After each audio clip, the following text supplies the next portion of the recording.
我覺得呢個環境應該係附近有樹林啦，同埋係近水嘅地方，因為有流水嘅聲音。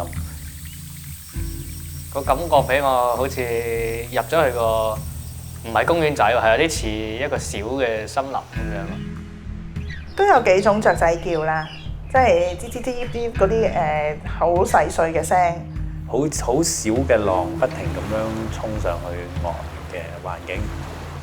跟住同埋個蟬聲都好大聲。夏天咁樣咧，聽到啲聲會越聽越覺得熱咯。會落雨啊，好似會嘈吵咁，但係其實都係自然嘅聲音啊。其實個畫面係幾唔錯啊，我覺得，即係淨係想像個畫面嘅話。我係 Donna，我係 Max，我係 Carol，我係郭健，呢個係我成為生態導賞員嘅故事。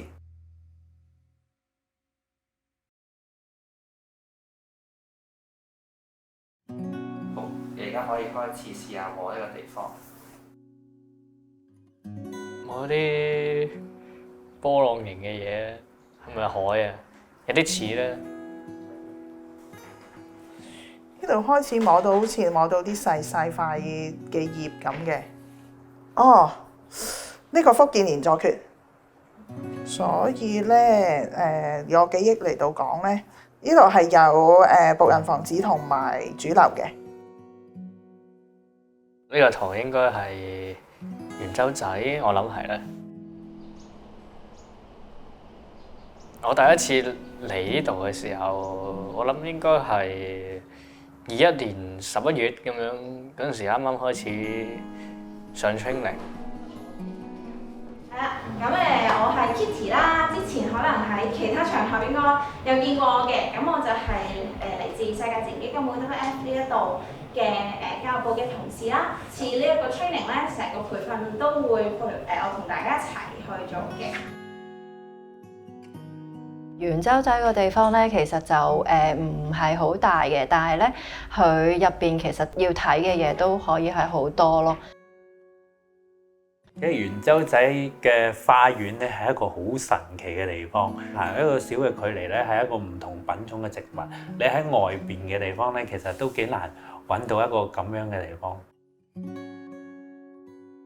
本身個鋪排咧就係希望佢呢4堂入邊咧可以掌握一啲基本，即係對圓洲仔呢度嘅環境啦、生態啦，或者係我哋導賞團入邊會講解嘅內容嘅一啲資訊嘅嘢多一啲嘅。圓洲仔我哋呢一度嘅活動或者個環境就分咗做3大部分啦，一個就會講呢度嘅古蹟啦或者歷史啦，咁另外一部分就係出邊嘅花園同植物，咁最後一個部分就係海邊一啲海岸嘅環境啊、生物啊咁樣樣嘅。其實導賞呢一個字你拆開嚟睇咧，就係點樣引導啲人去觀賞或者去欣賞嗰一樣嘢。即係首先你對嗰樣嘢有熱誠好重要啦，你都會好想去介紹，令到多啲人認識。可能講緊係個環境啦、嗰隻生物啦，又或者係保育呢一樣嘢啦。咁咧，我哋會喺呢一度咧就開始就已經會見到咧我哋要學嘅第一棵植物嘅，類似係叫做竹嘅一啲鞘啦，咁即當係佢哋竹喺生長嘅時候咧，佢哋會有啲類似葉嘅物體啦，會包住一啲芽嘅，會係即係全生命嘅朋友咧，你都可以摸到對應住我哋左下嗰幅圖左下角有個人仔啦，成棵竹可以去到幾高咧？可以有成2-3個人咁高嘅。就真係入到嚟圓洲仔去學嘅時候，先至知道係黃金間壁竹嘅。呢一種竹咧，其實都生長喺好高嘅位置，實際上係摸唔到噶啦，唔似啲其他嘅樹木咁摸到啲葉啊咁樣。咁所以咧，真係都專登嚟製作咗呢個竹錦圖咧，我哋知道佢實際上係點樣。其實竹錦圖對於好多 VI 嚟講，去學習呢個世界上面任何一樣嘢咧，都係一個飛躍性嘅進步嚟嘅。BVI 嗰邊都出咗好大嘅力，實物嘅竹錦圖，一棵樹、一棟建築嘅竹錦圖，喺我哋香港咧，老實啲講係真係近呢啲年代先至有咯。佢有個聲音咧，就會發出一啲茶香到啲房客啦。如果唔係咧，其實我哋都想盡量咁Beyond Vision International 即係佢前名啦，叫 Beyond Vision Projects 嘅。本身呢個起家咧就係做多少少關於室內嘅嘢啦，譬如係藝術館啊、展覽啊，將有一啲藝術作品變做觸感圖。即係我哋觀察到啦，即係社會配套又好啦，或者因為各樣因素都好啦，未必個個視障人士咧有咁多機會去接觸大自然嘅，又或者會好多時候冇朋友一齊去啊，就未必好夠膽自己去咁樣。咁又適逢我哋就遇到即係 WWF 有啲同事咧，就覺得其實都可以諗下喺佢哋公司有啲 program 上邊嘅合作喎。咁就慢慢構思咗呢個感觸自然嘅項目嘅。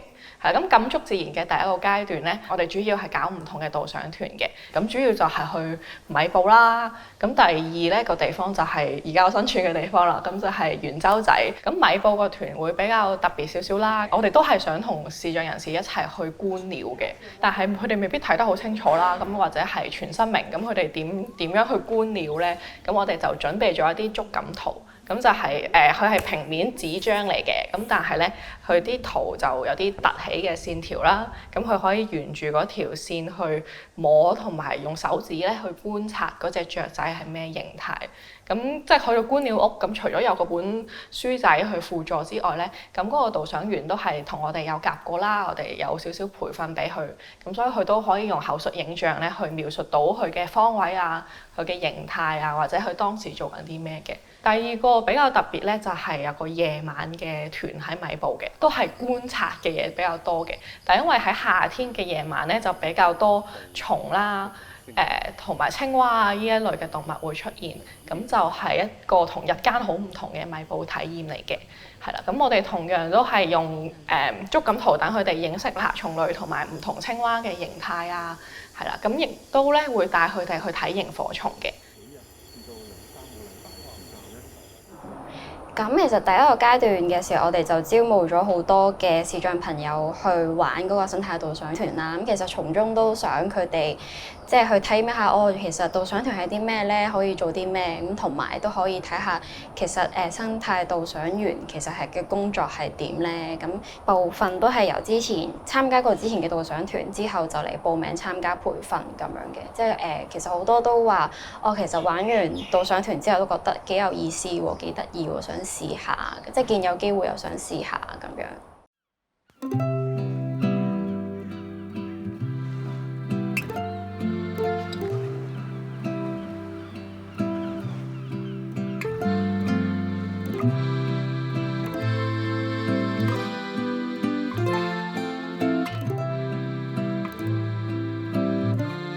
咁我哋咧去探索海岸咧嘅第一步，我哋首先試下咧，我哋踎低個人，成個人踎低，我哋摸下側邊地下嗰啲貝殼。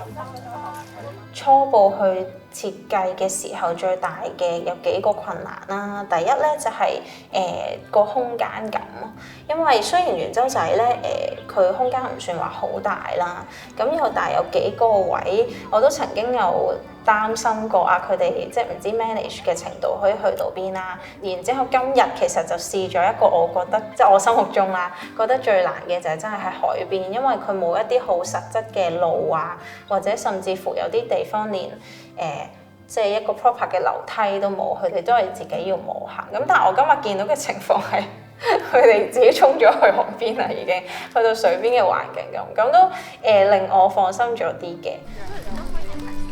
青口啊！咩嚟㗎呢啲？蟹咯，佢嗰啲腳仔啊，揾到，係啊，佢好細隻腳。而家咧摸緊嘅係蟹。哇，好出喎，去到佢哋。係啊，呢度係啦，摸到紅啊，係有少少唔同，係啊。你慢慢去摸啦，係啊，佢係同石頭嘅感覺有啲唔同。其實我自己，譬如之前喺沙灘咧，都會好中意去執啲貝殼啊，但我自己都好想知道佢哋叫咩名嘅。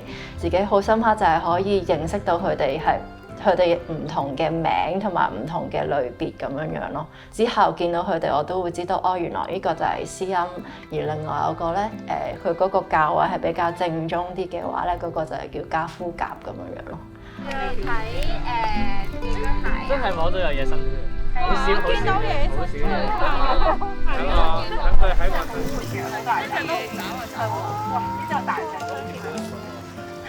成個培訓嘅設計上邊啦，我哋即係加入咗唔同嘅嘢，去令啲學員咧更加容易吸收嘅。譬如就係認路環節啦，佢哋要認唔同嘅建築物同埋房間啦。一啲埋身去接觸植物啊或者海岸生物嘅時間啦。咁亦都咧，因為我哋驚人手不足，所以我哋都要安排咗義工，可以至少1對1或者1對2咧，同佢哋一齊學習嘅。係啦，咁我哋義工其實都有揾啲本身對視障人士有少少熟悉啦，又或者咧去對環境議題或者對動植物都有啲認識嘅朋友嘅。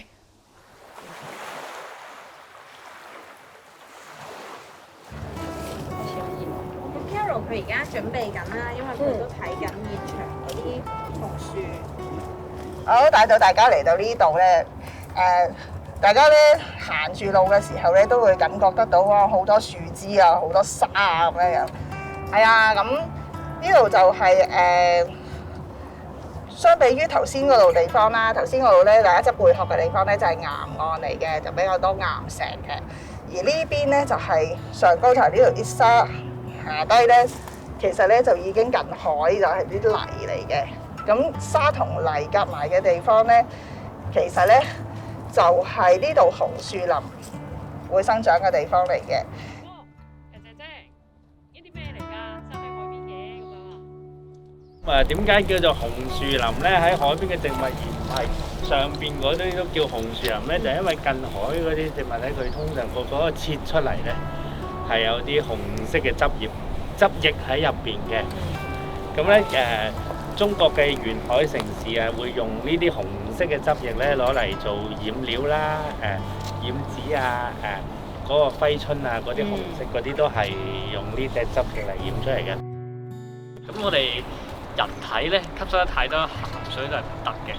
咁呢啲植物都係一樣啦。咁所以咧，你會留意到咧，佢啲葉面上面咧可能會出現啲白色嘅粒粒咯。咁其實就係嗰啲葉上面有啲鹽線啦，就係將一啲多餘嘅一啲嘅鹽咧就釋放出嚟啦，咁就冇影響到佢嘅生長啦。起初嘅時候其實係有啲緊張，我情緊張到係有啲震啊，又唔係好敢開口咁樣。咁但係開咗口講咗幾句之後，又發現又唔即係又冇我想象中咁難咯。其實係有少少叫做開咗個頭之後就會開始即係順暢咁就。叫做今日都算順利啦。我之前做嗰啲係就當手出文件啊嗰啲，即係文員啦、文職啦，咁啊就好靜態，即係就咁坐喺度打下字啊、諗下嘢啊，就比較少講嘢嘅。咁而依家變翻做導賞員，其實成件事係變咗好有動態咯。我諗最大嘅挑戰係嗰個解說能力。係啦，因為有陣時自己個腦海入邊其實有嗰樣嘢，有嗰個內容，即係你會知道嗰樣嘢，但係你點樣用你嘅言語去表達到出嚟咯？要點樣嚟到去帶起個氣氛，保持住佢哋對於呢個旅程裡面嘅興趣咧？咁會跟住落嚟嘅練習裏面，應該係會重點可以做到一啲咁樣。嘗試啦。咁大埔咧，就以前咪叫大埔嘅喎，係叫大埔嘅喎。係啊。點解啊？係啊，就行到好大步喎。點解要行到咁大步咧？以前啲人有賊。差唔多啦，係啦，都係啲危險嘅嘢嚟嘅。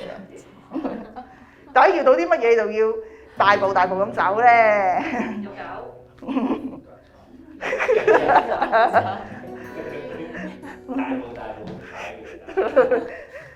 大家都好聰明啊！我覺得有樣動物咧，比呢啲動物咧就更加令人觸目驚心嘅，就係老虎啊！Hello， 我係實仔啊！佢係一個好調皮嘅細路仔嚟嘅。咁我帶佢過嚟咧，因為我自己提升翻我嚟到呢度學習同埋去考試嘅心情啦。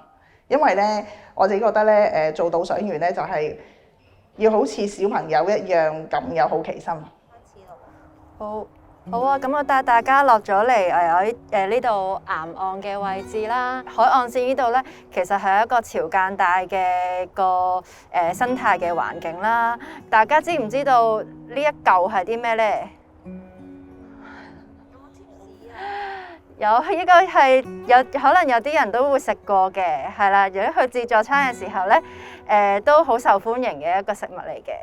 係啦，咁呢個咧就係蠔嚟嘅，嗰個鋪排都好好啦，即係譬如好似郭健咁咧，咁講話都好深刻。因為一開始你就介紹咗呢度係乜嘢地方先，即係個生態環境係點樣先，就係潮間帶係啲乜嘢嚟喎？咁入邊有啲咩生物住喺度啦？之前做開嘅工作係比較文職啦，或者顧客服務嘅工作啦，都係坐喺辦公室入邊多啦。咁但係自己其實都好嚮往係想可以揾一啲工作係可以喺戶外唔使坐定定咁樣樣嘅，係啦。因為但係自己受住個即係眼睛嘅問題啦，咁自己都覺得始終都係覺得好似坐定定嘅一啲工作係比較適合自己多啲，咁所以就成日覺得一啲戶外嘅工作對於視障人士嚟講係比較係有難度咁樣樣咯，所以我就覺得哇，好似一個機會嚟到啦咁樣嘅感覺咯。我一直嚟到去做開客戶服務啦，咁好多時咧都係嚟到去被動咁嚟到去接到客戶查詢，咁跟住就要解決一連串問題咁樣樣啦。咁我都會嚟到諗，就係我可以嚟到去再嘗試多啲唔同種類嘅工作嚟到平衡翻自己咯。我想帶俾嗰一個好重要嘅信息俾遊客，就係話原來喺社會上面唔同殘障、唔同性別或者做唔同職業嘅人，其實佢哋都有一個都可以有一個心境係去為大自然去付出嘅。反而我覺得呢個帶俾遊客嘅信息，我自己係更加想咯。咁今日係上堂最後一日啦，咁下個禮拜就考試啦。真係會用呢個禮拜嘅時間去再熟讀翻屋試啲資料，因為我都發覺自己成日都係好似臨時執生咁樣樣。嚟呢度之前係有啲緊張，因為話最後一次練習啊，好驚，即係尤其是係因為我哋考試之前亦都有另外一個筆試，就星期2啦，14號啦，咁就好驚我會即係尤其是因為我花園嗰邊比較弱啦，咁就好驚即係到時即係咩都唔識咁樣咯。我比較擔心嘅就係有機庭園嗰邊嘅。雖然我頭先都有練習胎，因為我自己自覺咧，對於有機同埋耕種呢兩個概念咧，都係流於言語上嘅知識咯。因為咧即係我哋慣咗喺城市生活嘅話咧，就係對呢啲真係冇經驗嘅。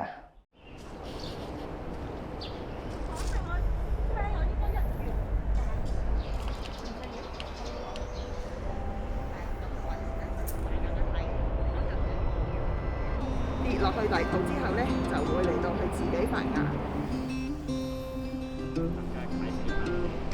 今日其實即係雖然淨係一個朝早嘅考試啦，但係都做咗好多唔同嘅嘢。咁無論係有一啲係要考翻佢哋去個空間感啦，即係認一啲唔同嘅路線啦、一啲位置啦，或者係即係一啲比較知識上嘅嘢嘅，可能佢哋去要辨認翻一啲植物啊，或者係可能生物啊咁。咁甚至去到真係要好似一個導賞員咁樣去做一啲講解。有一啲同學仔嘅表現都比我想象中更加好嘅。其實腦海嗰度出現咗啊，如果佢真係到時帶緊一啲參加者嘅時候，個畫面已經浮現到咯嘅感覺都有嘅。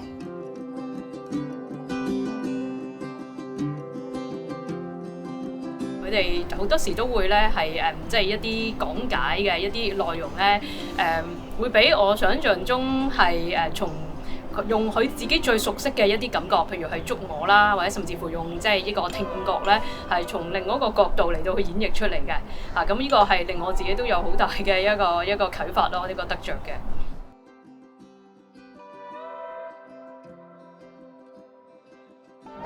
義工嘅角色就係主要都係輔助VI 佢哋嚟參與今次呢一個叫做導賞員嘅培訓計劃咁樣，然後即係透過成個過程，其實佢哋係會更加去明白到其實真係嘅佢哋係好有能力嘅，佢哋係而且係應該係可以有更多呢一啲嘅協助，等佢哋可以真係掌握到一啲技能。其實佢哋就同我哋一般人都係可以做到好多種類嘅工作咯。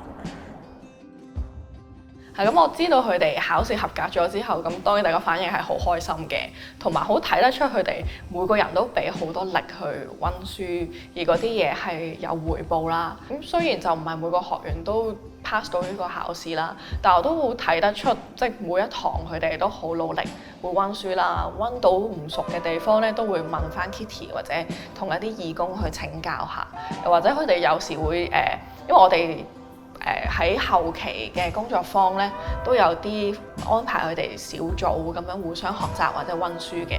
咁佢哋喺入邊都有即係真係可以互相學習到佢又點講，我又學下先，係啦，咁互相去諗啲方法幫自己記到嘅。好夢幻咯，其實成件事，因為一開始其實冇諗過我其實只不過係嚟試下啫，點知原來做到喎。